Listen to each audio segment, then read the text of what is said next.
käimas on taas õmblustööd. Et selle argipäeva toimkonnale vahelduseks on mu suurim hobi õmmelda. Ja enda tarbeks ma alati mõtlen üsna palju arukaid mõtteid, mida ellu viia ja millest sünnib enda perre ese. Hobi minu jaoks on tähendusega selline, et kus mina teen hobi nii, et sellest valmib mingisugune tore ese ja mida me saame otseses elus igapäevaselt kasutada. Seda ma teen rõõmuga. Minu selja taga on näha öökikardina aknal vahvad kardinad ja millele ma olen lisanud väga sellised popid narmad, mis ma kunagi kui varem ma ikka vaatasin telekat, nüüd ma enam ei ole eriti teleka vaataja. Kunagi nooremana isegi torkasid silma seepikafilmid, mis ühel hetkel mul lihtsalt olude sunnil ma mõtlesin, et ma neid ei vaata, sellepärast et see, mis seal tegelikult meie kõik ette saame, ei ole see õige ega inimlik.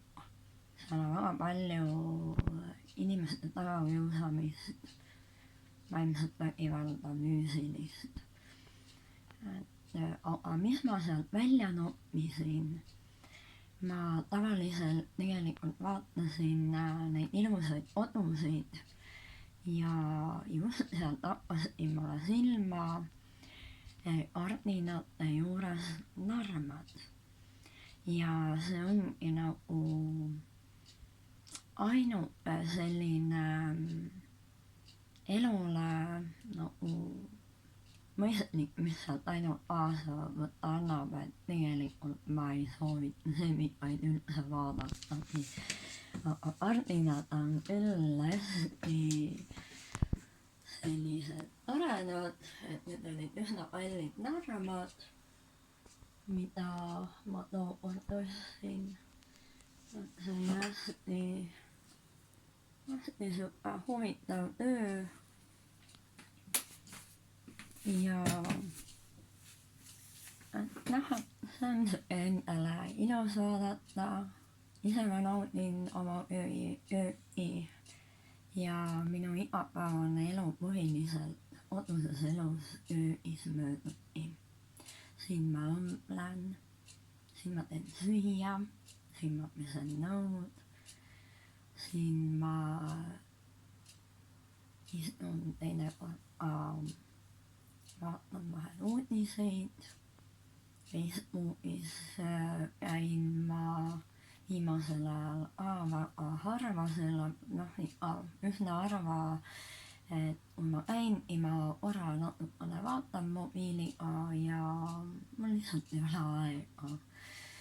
Et minu elu mõte on hästi palju ära teha tööl käimise kõrval, oma pereelu kõrval, ikkagi oma käte läbi õmblustöid, üldse käsitöid, et ma olen võtnud päris mitmeid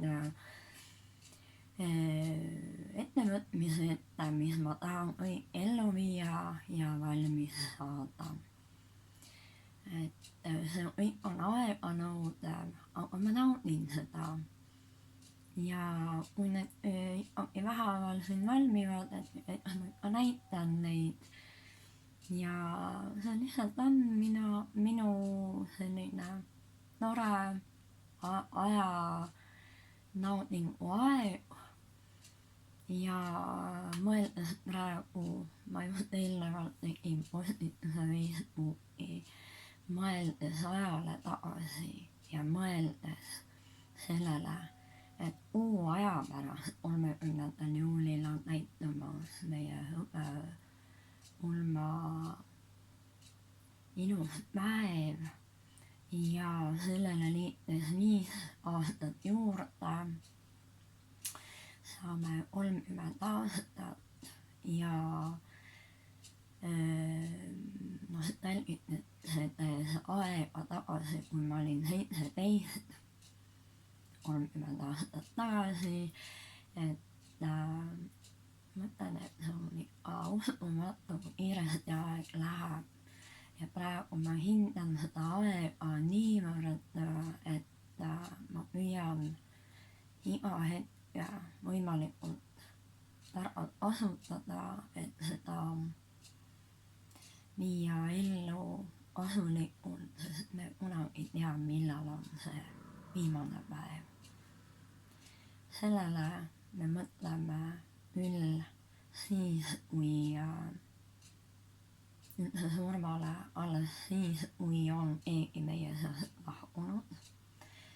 Muidu me sellele ei mõtle, aga meil tuleb hinnata iga hetke, mida me oleme oma pereliikmetega vähegi võimalikult koos nautimas ja hindame seda, et kui ajale tagasi vaadata, siis ma mõtlen, et see oli niivõrd ilus, mis me oleme elus läbi teinud, saavutanud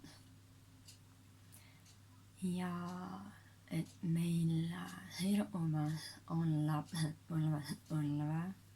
Mina saan rääkida juba enda järel 2 põlvkonnast, et kui niimoodi elu edasi läheb ja tervist on, miks mitte minuga kokku tulla 5 põlvkonda, see on võimalik. Muidugi 4 oleks väga hea. Ema praegu näeb endaga koos 4 põlvkonda, mida tegelikult paljudele inimestele antud ei ole, aga see on tore. Tore selles mõttes, et meie hindame oma traditsioonilist perekonda, me armastame lapsi, me anname nendele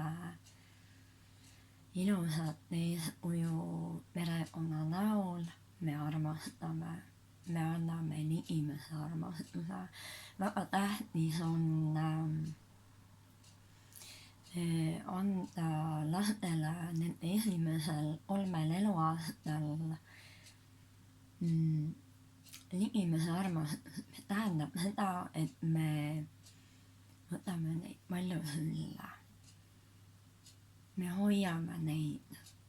Kui laps tahab sülle, seda tuleb alati sülle võtta just esimesel 3 eluaastal, mis on see esialgne alustala elule, inimelule, mis annab lapsele täiskasvanu ikka kindlasti selle oskuse armastada oma ligimesi, olla oma lastele heaks eeskujuks emana, isana, armastada, osata ja hoolida, austada.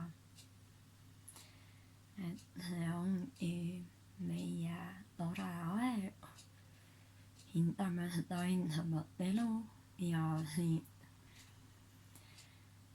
selle armastusega, mis minulgi pakkuda on, teen seda oma käsitöö näol, oma puhtust armastava iseloomu näol, enesekindluse näol, aususe, kindlameelsuse, eelarvamusteta iseloomu näol ja oskus ära kuulata on väga tähtis, teisi, mitte kiusata kedagi. Et kindlasti on neid lubada veel veel